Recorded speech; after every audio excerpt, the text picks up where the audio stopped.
I'm saying that it's so easy for you as a young person to be having an interview with me, because it's not as easy as some people think. Yeah. You know, so your father and your brother is your brother is my good friend, and your father is my friend. I run out of breath, friend. You must know how long this is, you know.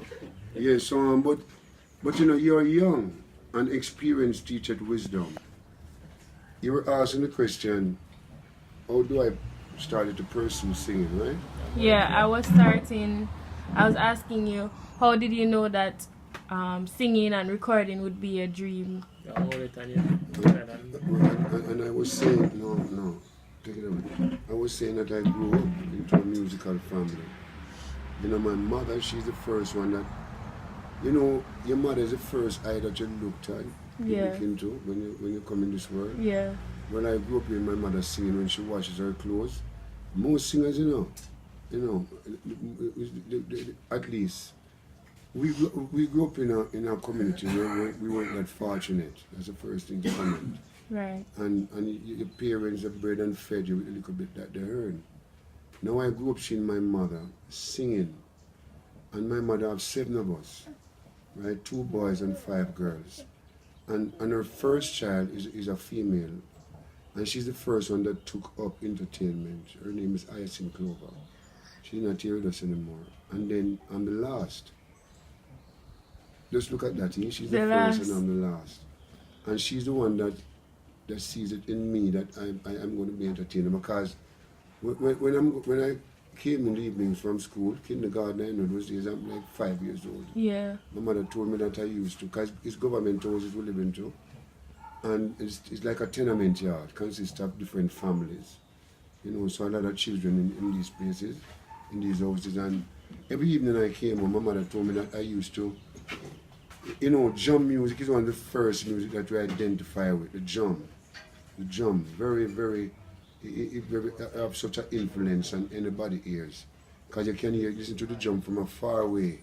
So that's what my first influence, and that's what motivated me, the drum sound.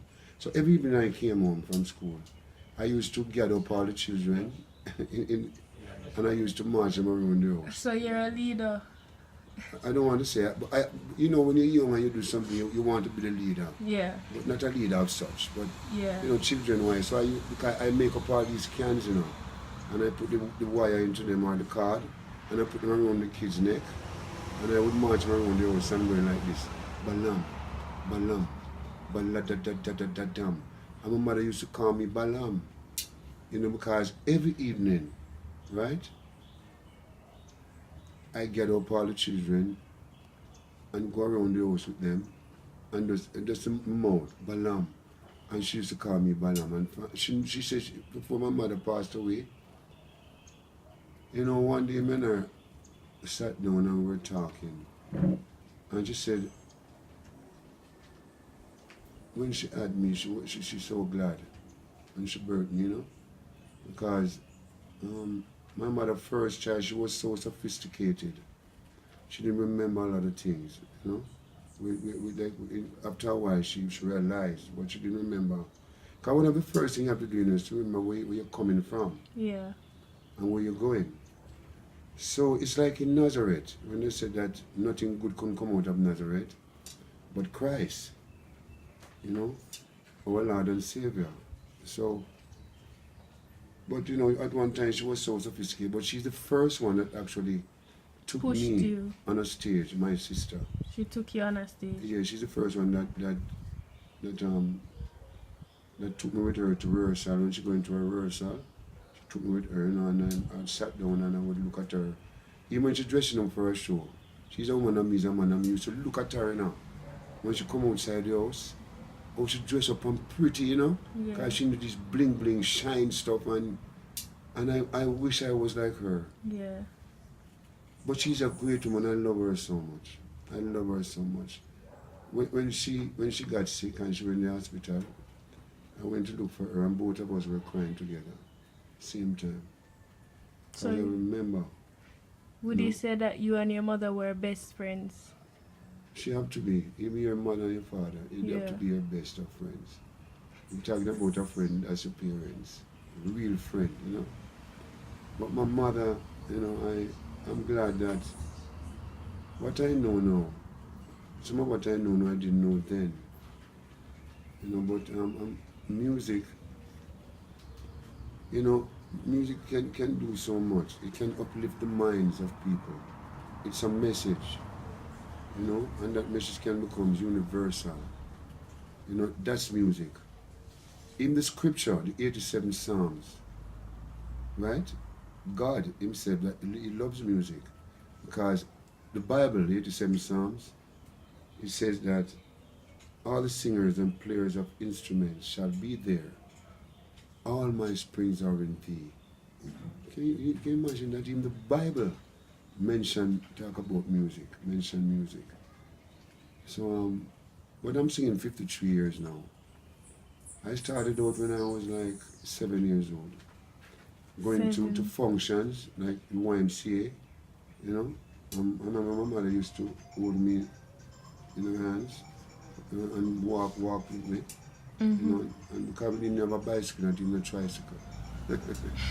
And she walked with me on North Street to YMCA, and I'm in the competition, and most of the time I won. Sometimes I don't know the words of the song. I make up my own words. It's adapted song I'm singing, like American song, because our first inspiration is the American blues, because America was like 20 years ahead of every other nation, so they had studios before us, everything, technology and all, so we were influenced by the blues, and so I used to adapt a lot of these songs that I heard on the sound system, because we didn't start to record as yet in Jamaica.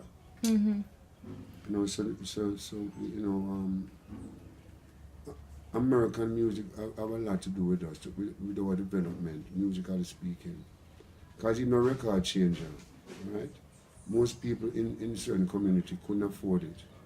And then the sound system come along and open up our eyes, and our ears to music, the blues.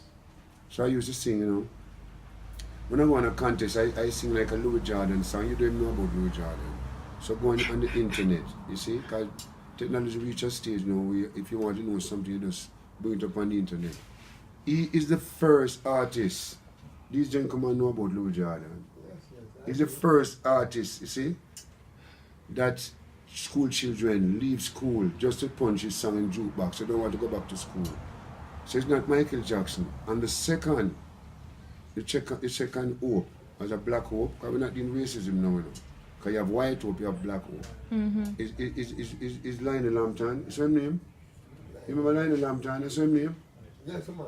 Her name, when he was young, the singer. Right, he's the first child star. You have a lot of child star before Michael Jackson now. Yeah, that started out just like myself.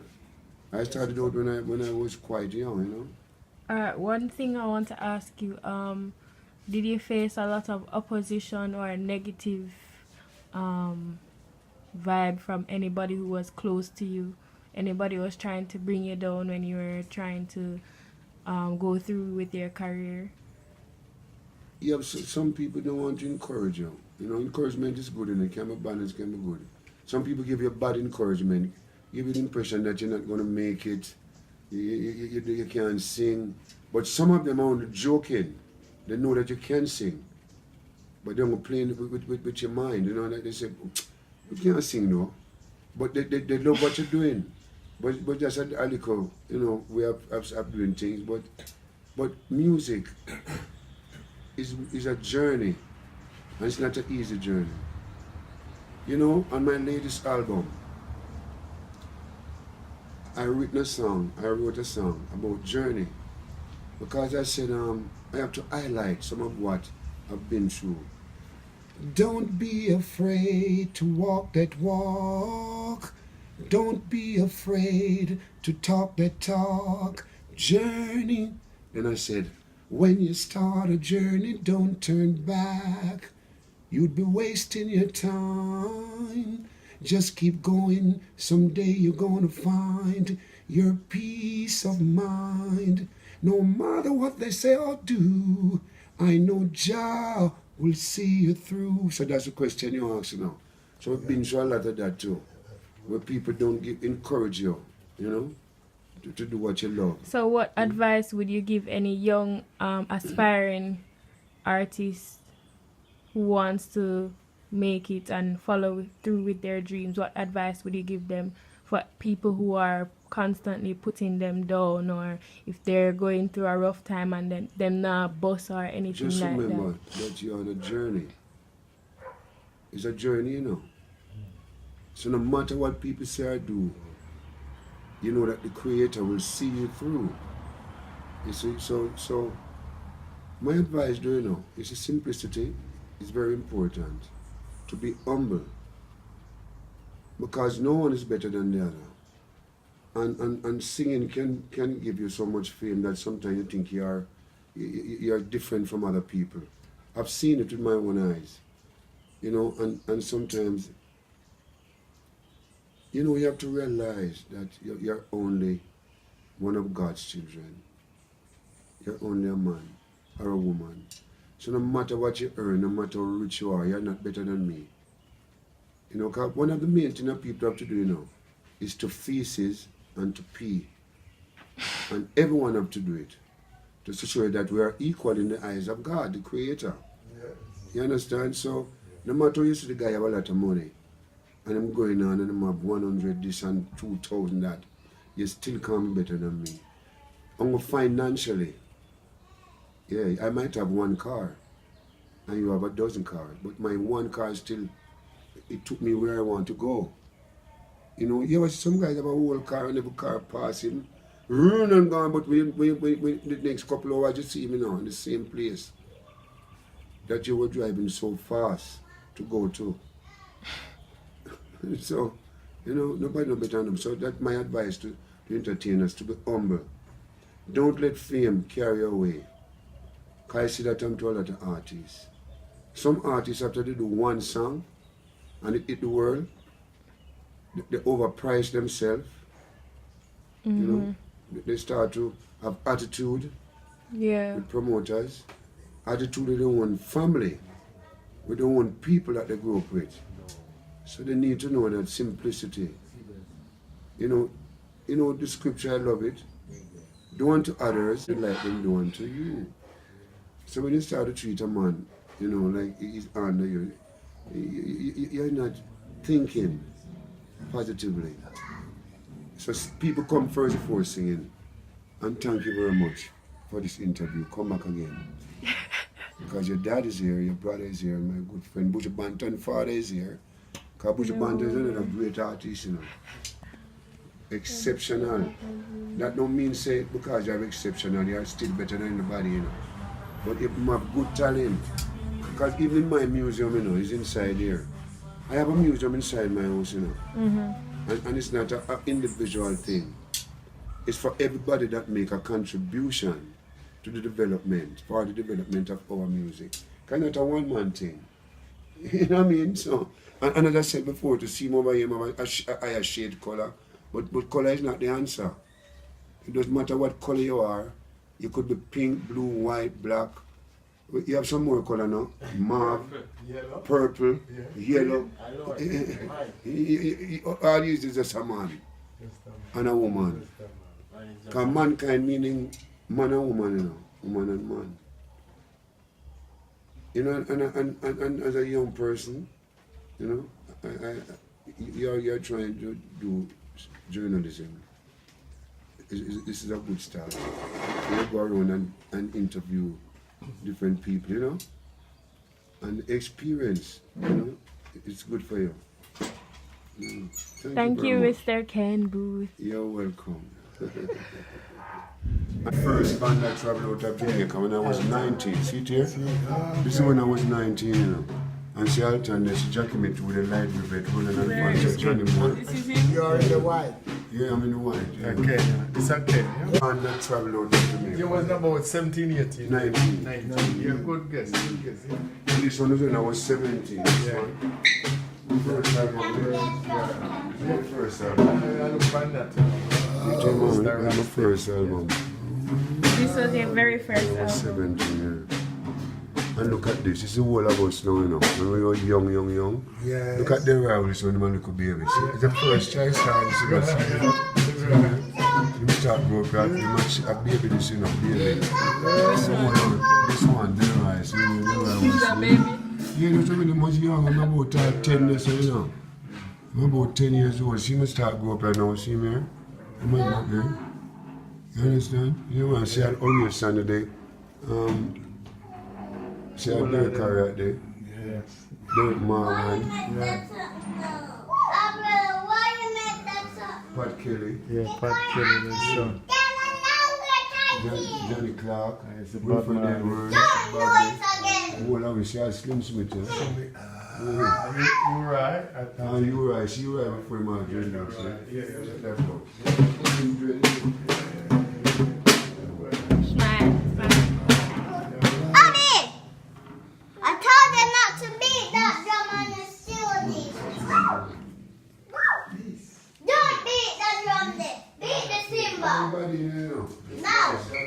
Come on, beat the drum here. No, the drum. You see your son? Yes. Police. I play DJ, they go say I shaggy, I would be young, you know. When they're young. Today is the shaggy, Shabba, Papa Benz, who were when they're young. You knew your son was going to be a reggae artist, a big reggae artist. Well, I didn't know that he would have been a reggae artist, but I know he would adapt the principles of where Yeah. singing is concerned. You understand? But the first was the same. Who in the family sing? My mother was a Hear very this? Hear this?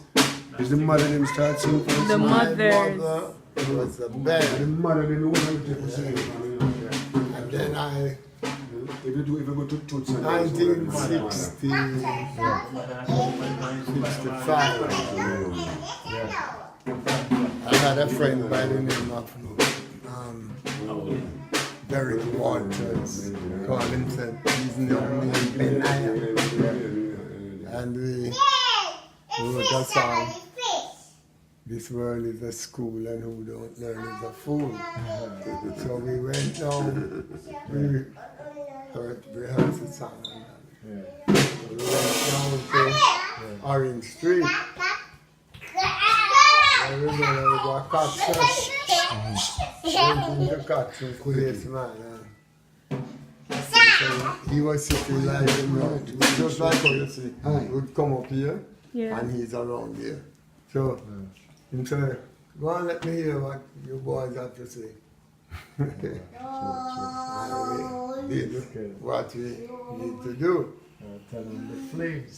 Then, You see this? This and you see Derek say, And the two first sides is "Yes, a that record. why I come up front and tape And the record." first side is